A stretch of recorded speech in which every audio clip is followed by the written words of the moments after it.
शहर में ऐसे सभी छू गई है छड़ी जादू की यहाँ कोई अभी। प्रगति आवश्यक रही है सदा से हर काल में, पर कहाँ है कितनी हानि सोचना हर हाल में। Good afternoon, distinguished guests and my fellow dignitaries. I welcome you all to the second session of Day 4 of the Faculty Development Program on Recent Innovation and Novel Concepts in Sustainable Development. India is witnessing one of the largest urban growth spurts in history.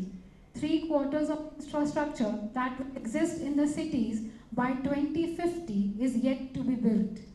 However, currently in a typical Indian paradox, large parts of the country remain water stressed for a greater part of the year, but reel under devastating floods or severe water after heavy monsoon downpours.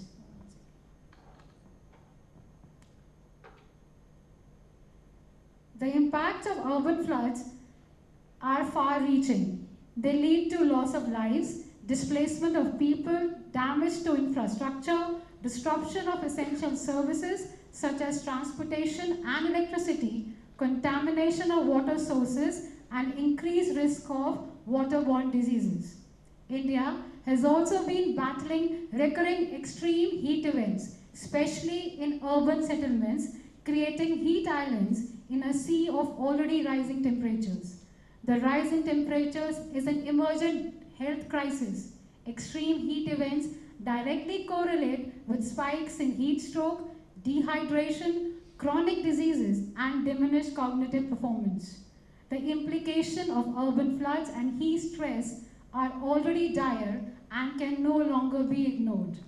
Research has shown that if cities are developed as compact and climate resilient centers, then infrastructure investments can produce more economic gain over time with minimal climate impact, whilst ensuring equitable growth. Therefore, Indian urban planning and development should be looked through a long-term strategic lens to enable sustainable economic, environmental, and social impact.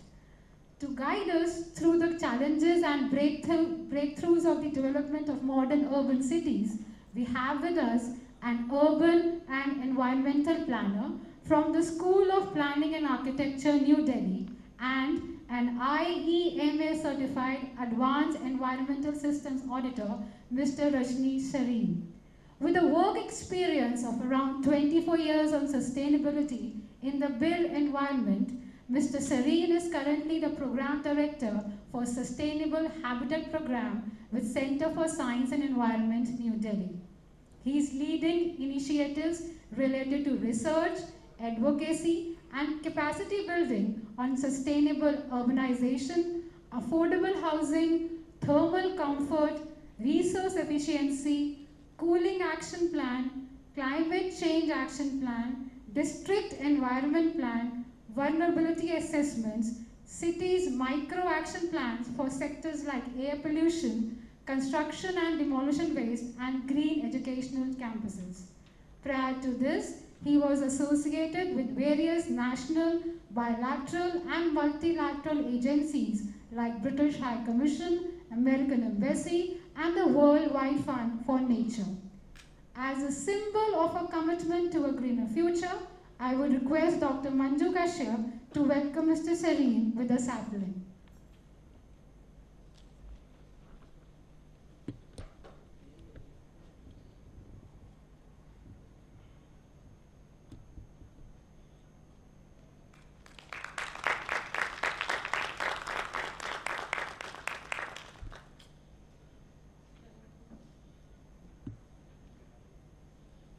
Thank you so much, ma'am. Now I would request Mr. Rajneesh Sareen to please come to the dais and share his insights and experiences in creating greener and more resilient cities. Please, sir.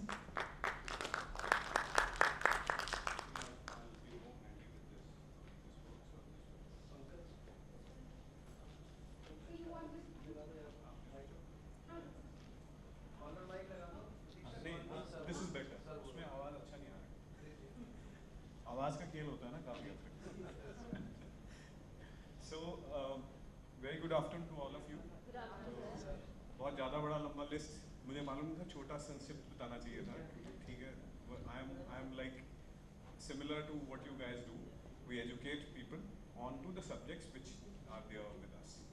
So मेरा subject जो है primary environment पे है. So I deal with environment और उसमें जो science लगता है वो लगा, ठीक है। उसमें कुछ भी ऐसी possibility मुझे मिलेगी, चाहे math से आए, physics से आए, chemistry से आ जाए, या AI से आ जाए, कुछ भी, मतलब whatever comes as a help to me, I will use that. Because all आपका एक parent stream होता है, बाकी सारे आपके helping verbs हैं, उनमें से जो आपको लगेगा you will have to learn. So I started my career with urban planning and environmental planning, पर अभी मैं architect भी बन गया, civil engineer भी बन गया, mechanical engineering भी सीखना पड़ा, electrical engineering भी सीखा. So अब पता नहीं कौन कौन सा subject जान गया हूँ, but ये कि yes I can speak the same language as you guys speak, but why I've learned all this. So आपके पास एक बहुत बड़ा advantage है that you can stick to your subjects. हमारी समस्या सबसे बड़ी ये है कि हमारा जो subject है ना, उसको बचाने के लिए हमारे आपके सारे सब्जेक्ट सीखने पड़ते हैं। तो जैसे फॉर एग्जांपल अगर मैं एनर्जी की बात करूं, इलेक्ट्रिसिटी कंजम्पशंस की बात करूंगा, मैकेनिकल कूलिंग सिस्टम्स की बात करूंगा, अब मैं मैकेनिकल वाले के पास जाता हूं, बोलते भाई साहब आपको क्या आता है, तो how you can guide us. मैं उनको बोलता हूँ कि एफिशिएंट होना है आपको, मान लीजिए energy conservation building code, but I have not studied mechanical engineering, I have no idea of electrical engineering with me, then who will listen. So eventually you have to be student of all these subjects before you guide on something which relates and work at the city. तो इसलिए मैं थोड़ा सा journalist हूँ, मतलब I will not be specific to the subject, तो मेरी गलतियाँ मत पकड़िएगा, ठीक है। आप कहेंगे बीच में ये गलती कर रहे हैं ये वाली थ्योरी सही नहीं बैठेगी, बट जो थ्योरी यहाँ पे लगेगी उसको मैं सही बैठाऊँगा। So what we do is, जैसे वो एक जयपुर का नक्शा, आप में से कोई जयपुर गया है, कभी घूमने तो गए होंगे आप, राइट। जयपुर में थोड़ा गर्मी नॉर्मल होता ही है, राइट, बिकॉज हम राजस्थान में मेंटली हम प्रिपेयर्ड रहते हैं, बट वो गर्मी अगर आपको पूरे इंडिया में मिलने लगे और रोज मिलने लगे तो कैसा होगा।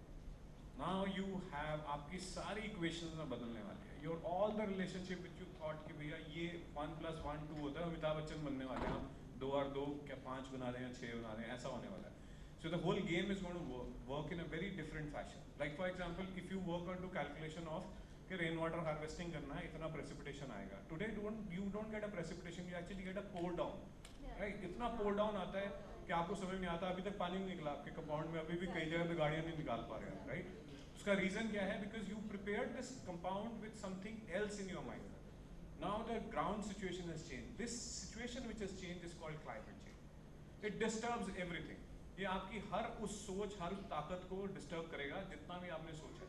अभी जैसे वो शहर का नक्शा है ना, उसमें छोटा छोटा वाइट जो स्पॉट दिख रहा है, वो हीट सेंटर नहीं है। हम इसको कैसे कैलकुलेट करते हैं, we use the land surface temperatures, remote sensing and GIS से आपकी सैटेलाइट जो है ना घूमती है, तो हर बार आके एक पिक्चर लेता है, क्लाउड फ्री डेटा लेते हैं हम, साल दर साल हम उसका एनालिसिस करते हैं। IMD क्या बोलता है कि हीट सेंटर का मतलब है 45 डिग्री या 40 degree depending on which climatical zone you are, breach करने के बाद और कितने साल तक ब्रीच करेगा। So what we have done is we taken a decadal data for every year, we take those, satellite come back to the same spot, take the same readings, we compare it with the temperatures as set by IMD. If it breaches 6 years, at least 6 years beyond 45, क्योंकि IMD का है वो air temperature की बात करता है, हमारे पास ये LST आता है, लैंड सरफेस टेम्परेचर। तो उसके लिए रिसर्च आर्टिकल पढ़ना पड़ा कि लैंड सरफेस टेम्परेचर और एयर टेम्परेचर में कितना रिलेशनशिप है, 5 डिग्री के आसपास का। सो वी एज्यूम 45 लेंगे, अगर 40 का कट ऑफ है, 45 पे उतना सा सिटी जो है आपका वो ब्रीच करता है, which is normal conditions, and when extreme peak heat happens, the whole city turns into red, right. अब इसमें दूसरा गेम है ह्यूमिडिटी का, which is there over there caution, extreme caution and danger. Now this is what you feel it, क्योंकि इससे आपकी health पे impact आने वाला है, right. So we have to generalise and understand कि शहर में कब कॉशन, कब एक्सट्रीम कॉशन और कब डेंजर आएगा। तो अभी एक हीट एक्शन प्लान करके एक नया गेम आ गया, वेयर डिजास्टर मैनेजमेंट वाले लोग उस पर ज़्यादा डील कर रहे हैं, but end of the day वो सुधार नहीं कर सकता, वो सिर्फ प्रॉब्लम को एंड में जब कैजुअलिटी होगी तो कितनी जल्दी हॉस्पिटल उठा के ले जाएंगे। या अब जैसे स्कूल के बच्चे हैं, स्पेसिफिकली आपके कैंपसेस में भी जो छोटे बच्चे होते हैं, आपके तो छोटे नहीं आते, बड़े आते हैं, छोटे बच्चों को ये नहीं पता चलता पानी कब पीना होता। मम्मी बताती है उनको हमेशा, बेटा पानी पी लो, सुबह से खिल्ली जा रहा है पानी नहीं पिया, राइट। वो बच्चे को तब पता चलता है वो बेहोश हो जाता है, राइट। तो उसको समझ नहीं आता है कि उसकी बॉडी के रिक्वायरमेंट्स क्या है। तो आपके ये जो हीट के एपिसोड्स हैं, this are not only creating a havoc into your life, it is creating to the small childrens more, like इनके साइज के जो बच्चे, इनको नहीं पता होता। केरला में they started something called water bell. School में हम घंटी बजाते हैं ना पीरियड्स की, अब वो वाटर बेल शुरू किया उन्होंने कि वो घंटी बजाते हैं, बेटा पानी पी लो, राइट। तो हर क्लासरूम में एक टाइम पे बेल बजती है टू रिमाइंड द किड्स कि आपको अभी पानी पीना है, because you are under the extreme caution और you are in the danger zone of heat. This is a different kind of life which we are looking at. अब उसमें आपको सेफ वाटर भी चाहिए। मम्मी ने तो एक बॉटल भर के दिया था, ठीक है ना, आपके पास तो ऑप्शन था, आप समझ सकते थे। बच्चे को जो समय में आया पानी का बॉटल खत्म हो गया तो बोरो करेगा या जो भी सोर्स होगा उससे भरेगा। अब सोर्स कितना क्लीन है, डिपेंडेबल है, ये उसको नहीं पता, right. So now what we are in middle of something which is like आपकी जिंदगी का बहुत छोटा सा जो एलिमेंट है ना, उसको भी वो डिस्टर्ब कर रहा है। नाउ एक बच्चे की उस कॉन्शियसनेस के, उसकी इंटेलिजेंस को भी वो मैन्युफैक्चर करने वाला है कुछ अपने तरीके से। So this is how this world dwells at. अब ये बना क्यों ऐसा? बहुत सारे लोग बोलते हैं हीट तो नेचुरल फिनोमेना है, कभी हमारे पास वो सी हॉट हो जाता है, कभी कोल्ड साइकिल आता है, तो ये वेरिएशन करता रहता है। बट नहीं, देयर आर वेरिएशंस। अभी वो वर्ल्ड खत्म हो गया जहाँ पे हम क्लाइमेट चेंज का होना ना होने पे डिबेट करते थे। नाउ वी अंडरस्टैंड कि क्लाइमेट चेंज है और मैन मेड है। जयपुर का एक छोटा सा कंपोनेंट है, रेरा के प्रोजेक्ट्स होते हैं, जैसे आप कमर्शियल प्रोजेक्ट्स या रेजिडेंशियल प्रोजेक्ट्स होते हैं ना, आजकल रेरा करके एक नई अथॉरिटी बनी है, उनके पास एक डेटाबेस होता है कि कितने प्रोजेक्ट को मैंने अप्रूवल दिया, और वो 500 स्क्वायर मीटर से ऊपर वाले प्रोजेक्ट हैं। मैं नीचे वाले की बात ही नहीं कर रहा हूँ, जो आप और मैं बनाते हैं वो नहीं है, इसमें सारे जो बिल्डर्स बनाते हैं उनकी बात की जाए। वो एक छोटा सा एरिया है, उसको मैं थोड़ा सा जूम इन करता हूँ तो उसमें लगभग 4.25 लाख के आसपास जो है बिल्टअप एरिया ऐड हुआ है square metre in a year. 4,25,000 square metre of the footprint is added. आप जैसे फॉर एग्जांपल गलगोटिया यूनिवर्सिटी जब शुरू किया होगा और आज की डेट में आपके आसपास क्या बन गया? पिछली बार मैं आया था, एक कमर्शियल सेंटर नहीं था, अब ये नया पैदा हुआ, राइट। तो आपके धीरे धीरे क्या होने वाला है कि जो आपकी हवा थी, जो पानी था, जो भी है वो बटने लगा, और आपके पास का पर्यावरण भी आपके साथ बटने लगेगा। धीरे धीरे you will start feeling more comfortable uncomfortable in this building as compare to what you used to. तो आपको हो सकता है इंटेंसिफाई करना पड़ेगा, एयर कंडीशनिंग और ज़्यादा इंटेंसिफाई करना पड़ेगा। जिन कमरों में नेचुरली वेंटिलेशन से काम चलता था, अब आपको फोर्स वहाँ पे एयर कंडीशनिंग देना पड़ रहा है। अब एयर कंडीशनिंग करता क्या है? इस कमरे की हीट उठा के बाहर फेंकेगा, कूल तो नहीं जनरेट कर सकता।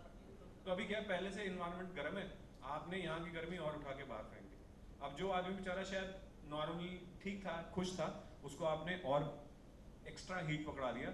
नाउ क्लाइमेट चेंज से तो एडेड है, आपके नेचुरल एनवायरनमेंट से एडेड है, और ये जो डिस्प्लेस्ड हीट आपने बाहर फेंकी, now this all chemistry which is around you is called heat island effect. आपका कंक्रीट स्ट्रक्चर बनाना शुरू कर दिया। पहले हमारे अच्छे स्ट्रक्चर्स होते थे, मटेरियल बड़ा लोकल होता था, चॉइस बड़ी लोकल होती थी।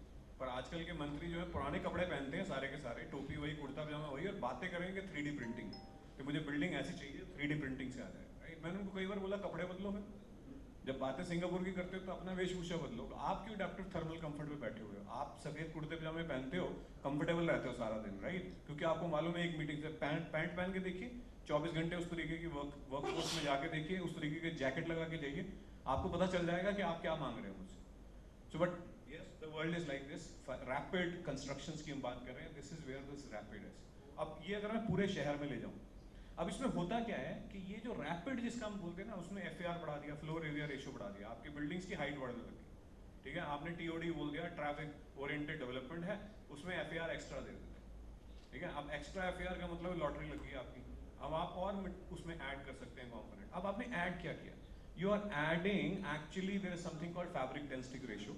इसमें क्या होता है? Perimeter of the building into average height divided by total analysed area. What it gives you is कितना मटेरियल आपने और बाउंस कर दिया वहां पे।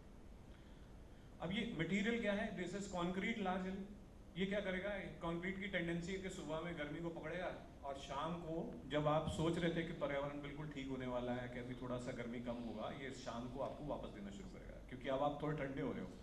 तो वो चाहता ही नहीं कि आप ठंडे हो, क्योंकि उसके पास पहले से स्टॉक फीड है, वो स्टॉक फीड वो वापस फेंकना शुरू कर देता है आपकी तरफ। अब आपको क्या है कि आपका day and night temperature balance हो गया। आप बोलते हैं अरे यार रात को भी लू चल रही है, वो लू जो है ना चल नहीं रही, आपने चलाई है, क्योंकि आप रात को पहले AC ऑन कर दोगे, फिर उसके बाद इतने कॉन्क्रीट जंगल में रहते हो, वो सारा का सारा डेसिपेट करने लगा। क्यों? क्योंकि हमारे बायलॉज या सिटी प्लानिंग में, आप में से कौन सिविल इंजीनियर कौन है? कोई है? या मैं सिविल वाले हैं कोई?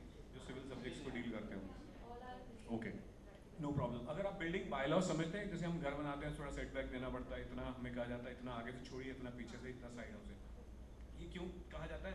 ताकि पानी पर्कुलेट हो सके, थोड़ा बहुत ग्रीन एक आध पौधा लग जाए, राइट?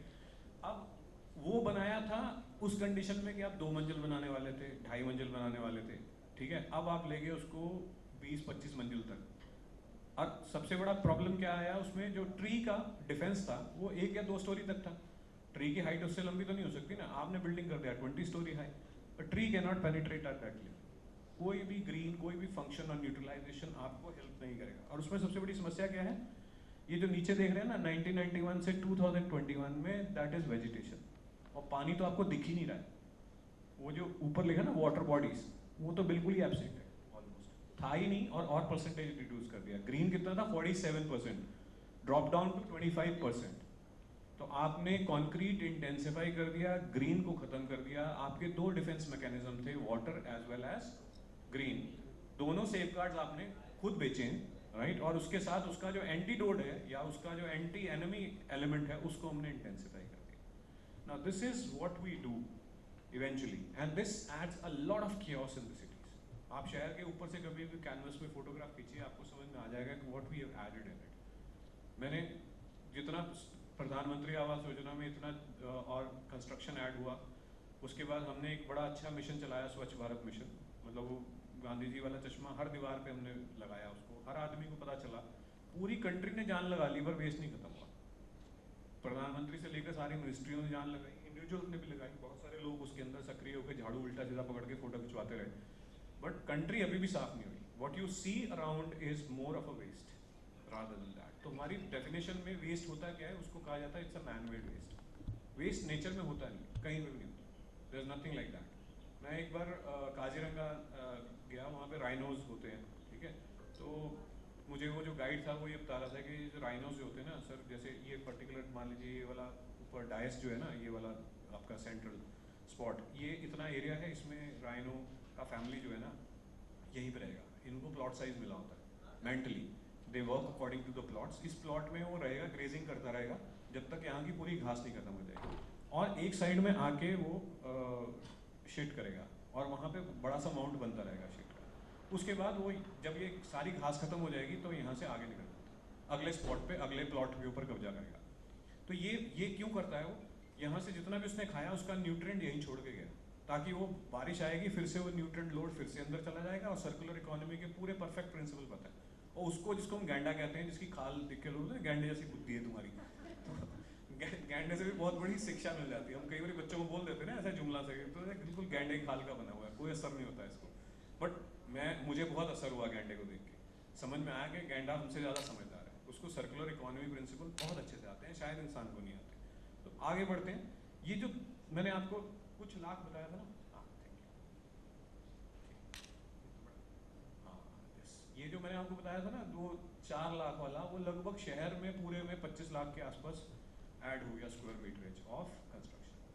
25 लाख बहुत बड़ा होता है। आपका घर जो होता है ना वो 60 metre square metre, 70 square metre के आसपास का एरिया होता है हमारे पास लगभग। इससे ज़्यादा बड़ा होता है, हो सकता है 120, 140 डिपेंडिंग ऑन अफोर्डेबिलिटी, पर जिसमें हम चलते हैं हमारी एक नेचुरल लेवल अफोर्डेबिलिटी जो 700, 800, 900, 1000 इस तरीके। जब स्क्वायर फीट्स की मैं बात करते हैं स्क्वायर मीटर्स में, तो स्क्वायर मीटर में तो नहीं बोलते, स्क्वायर फीट्स की अगर बात करते हैं तो लगभग यही अफोर्डेबल रेंज होती है। और ये इमेजिन करिए कितने घर ऐड हुए होंगे, how many of them is there. अब फिर भी हम बोलते हैं हमारे पास शॉर्टेज है, and India is yet to build. Now imagine, ये अभी पेस बड़ी स्लो है, मास्टर प्लान की पेस को पकड़ के चलूंगा तो शायद वो बहुत बड़ी वेरिएशंस की बात करता है। अब इसको बनाने के लिए सामान कहाँ से आने वाला है, उसको भी थोड़ा सोचना पड़ेगा। समथिंग कॉल्ड एम्बॉयडर्ड एनर्जी, आजकल हम बड़ी बात करते हैं। ऑपरेशनल एनर्जी, आप में से मैकेनिकल इंजीनियरिंग वाले होंगे ना, ऑपरेशनल एनर्जी की बात करते हैं, तो हम एक एम्बॉयडर्ड एनर्जी की बात करते हैं कि लड़की दहेज में क्या लेके आई, ठीक है? तो एयर पोल्यूशन, जो उतना भी उसका मटेरियल को साइड में पहुंचने से पहले जो दहेज में वो पोल्यूशन लेके आता है उसको एम्बॉयडर्ड एनर्जी बोलते हैं। वो कहाँ से आती है? देखिए, ये एक सैंड, 4 चीज़ें चाहिए हमको बिल्डिंग बनाने के लिए। सैंड चाहिए होगा, ब्रिक चाहिए, एग्रीगेट चाहिए और सीमेंट चाहिए। लेट्स सी कितनी दूर से जयपुर में पहुंचता है। तो it's around 180 kilometre, 100 closest point जो 117 किलोमीटर का है सैंड का, और 180 किलोमीटर या बहुत दूर की बात करें तो 250 किलोमीटर दूर से भी सैंड आता है शायद। इमेजिन आपका एक requirement of whatever the 25 lakh square metre is going to create so much of air pollution as well as, so everything is linked in this, right? Then we go into bricks. Bricks का तो चलो फिर भी हम कहते हैं बहुत आसपास विसिनिटी होता है, फिर भी देखिए 20 किलोमीटर के बियॉन्ड ही मिल रही है ब्रिक्स भी। क्यों? क्योंकि सिटी के अपने भी तो पैरामीटर होंगे ना, सिटी के अंदर नहीं एयर पोल्यूशन कर सकते आप, थोड़ा बाहर जाना पड़ेगा। और खुदा ना खास्ता कहीं आप उसमें पहुंच गए ताज ट्रपीजियम वाले एरिया में, तो वहाँ तो अलाउड ही नहीं है ब्रिक किल्स, तो आपको उसके बाहर जाना पड़ेगा या पर्टिकुलर टेक्नोलॉजीज के लिए। So these are the games which are there around. Let's go on the next, cement plants average 110, 120, 180 इस तरीके के डिस्टेंसेस पे हैं, वहाँ से आ रहा है। नाउ इमेजिन, एक तो उसको निकालने के लिए माइनिंग करना पड़ेगा, फिर उसके बाद उसको प्लांट पे लेके जाएंगे, प्लांट से फिर वो आपके पास मूव होके इतने डिस्टेंसेस पे आ रहा है। सोचिए उसने कितना बड़ा मिशन पहले से कर रखा है before it reach and landed up. आप यूज़ करें नहीं करें वो बात की बात है, पहले से ये क्राइम हो चुका है आपके नाम पे। अब उसका मतलब कई बार लोग सोचते हैं ना कि ये मैंने तो कुछ किया नहीं था, ईश्वर ने मुझे सजा क्यों दी, तो यही सजा है शायद। थोड़ा थोड़ा कंपोनेंट आपके भी हिस्से में आने वाला है ना, because this is what we do. Now when you go in this aggregates, देखिए कितनी देर दूर से आ रहा है। So this is where the problem is, because आपकी एक पर्टिकुलर डिमांड, और ये डिमांड आपकी एक्चुअली हैबिटेशनल की नहीं है, क्योंकि हमें एक मकान लेना है और एक हमें इन्वेस्ट करना है, और हो सकता है कि एक आध लड़की की शादी के लिए भी बचा के रखना पड़े, राइट? तो ऐसा वाला गेम भी होता है ना। तो हम एक या दो मकान में कहीं इधर उधर फंसा के रखते हैं और वो खाली होते हैं, और उनमें फिर बाद में कहते हैं यार मकान लेके रखा था, किराएदार तो मिलता नहीं है, राइट? बिकॉज एक्चुअली सबके सब मकान ले रहे हैं सुबह, और किराएदार कहाँ से मिलने हैं आपको? Because every affordability is become so good कि गवर्नमेंट ऑफ इंडिया ने जो अफोर्डेबल नहीं भी कर रहा था उसको भी अफोर्डेबल हाउसिंग में 5% का इंटरेस्ट रिबेट दे दिया।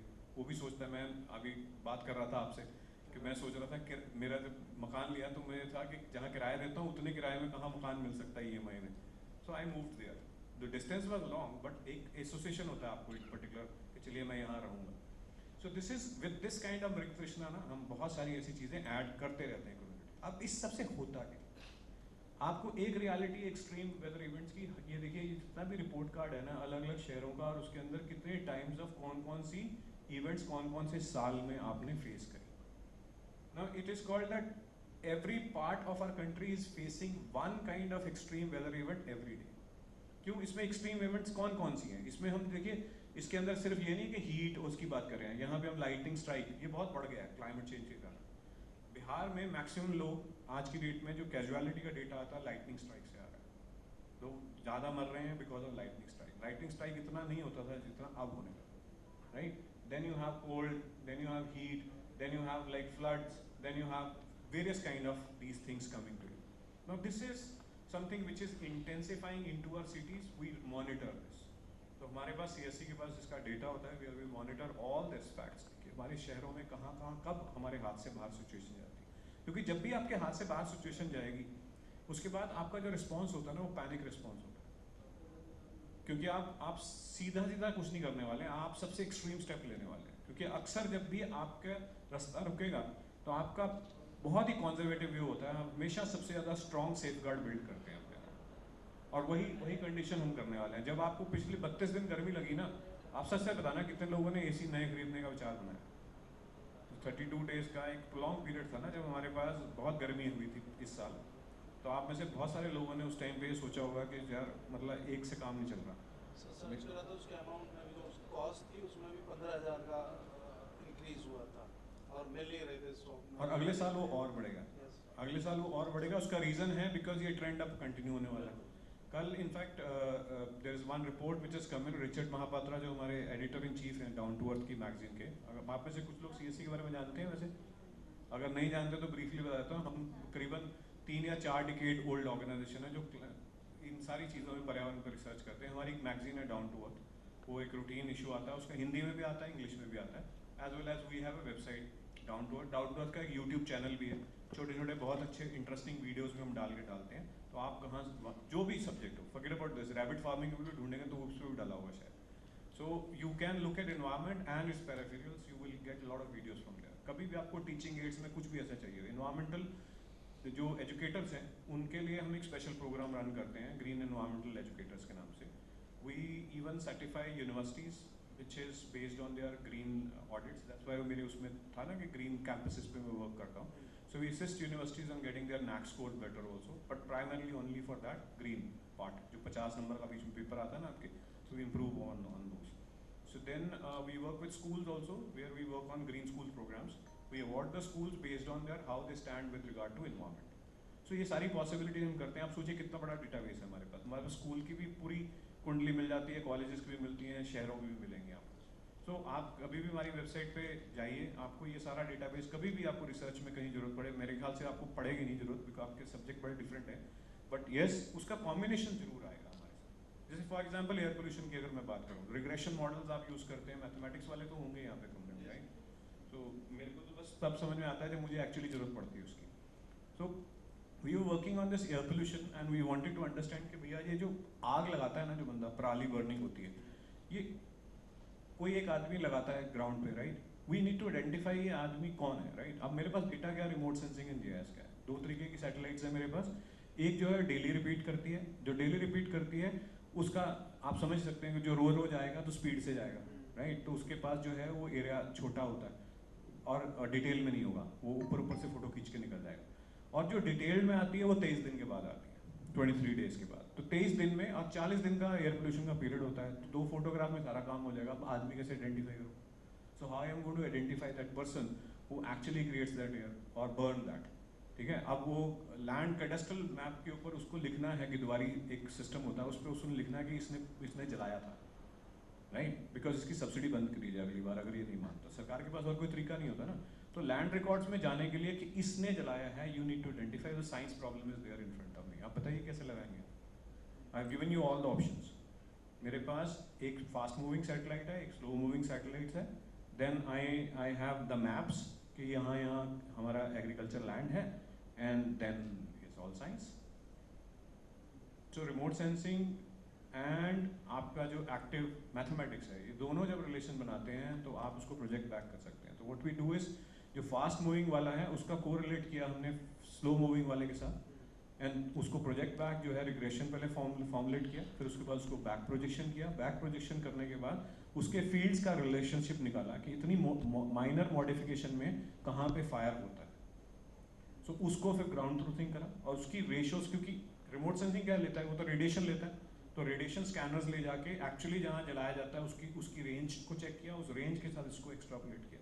So it's such a beautiful game which is a working of, आप ये कह सकते हो कि रिमोट सेंसिंग जीआईएस जो कि सिस्टम्स आपके सब्जेक्ट के नहीं है, शायद मेरे हैं, और मैथमेटिक्स आपके वाला है. हमने दोनों को रिलेट करके उसके अंदर एक बड़ा comprehensive air pollution action plan तैयार कर दिया, which is possible, which is I can show you the slides also. बीच में टाइम मिलेगा तो मैं दिखाऊंगा कि how we do this. So this is how the applied science और बेसिक साइंसेज से निकल के हम अप्लाइड साइंसेज के ऊपर वर्क करते हैं. राइजिंग मर्करी, कितने शहरों में कितना टेम्परेचर ब्रीच हुआ है. देखिए 1.36 कहीं पे, ये नॉर्मल कंडीशन से ऊपर की बात होगी. 1.36 एम्बिएंट के ये वहाँ लगा होगा. फॉर एग्जांपल आपका वेदर स्टेशन जो होता है वो एयरपोर्ट पे लगा होगा. नाउ इमेजिन वहाँ पे तो हीट आइलैंड इफेक्ट और ये सब चीज़ें नहीं आएंगी, but imagine when it goes into the city. Connaught place का टेम्परेचर नॉर्मल सिटी के शहर के टेम्परेचर से 4 या 5 या 7 डिग्री ज़्यादा होता है. क्यों? What's the reason? ऐसा क्या है कनॉट प्लेस में? कनॉट प्लेस में अगर अच्छा ही देखते हैं तो बिल्डिंग वाइट कलर की है, ठीक है, सेंट्रल फाउंटेन्स भी लगे हुए हैं, पार्क एंड ओपन स्पेसेस भी है, बीच में सेंट्रल एरिया इतना बड़ा है खुला. फिर क्या रीजन है? एमिशन ऑफ फ्रॉम व्हीकल्स आ जाएगा, ठीक है, दैट, बट वो कितना एवरेज आउट कर सकता है? वो थोड़ा बहुत एमिशन ऐड करेगा. एंथ्रोपोजेनिक हीट जो होती है बड़ी कम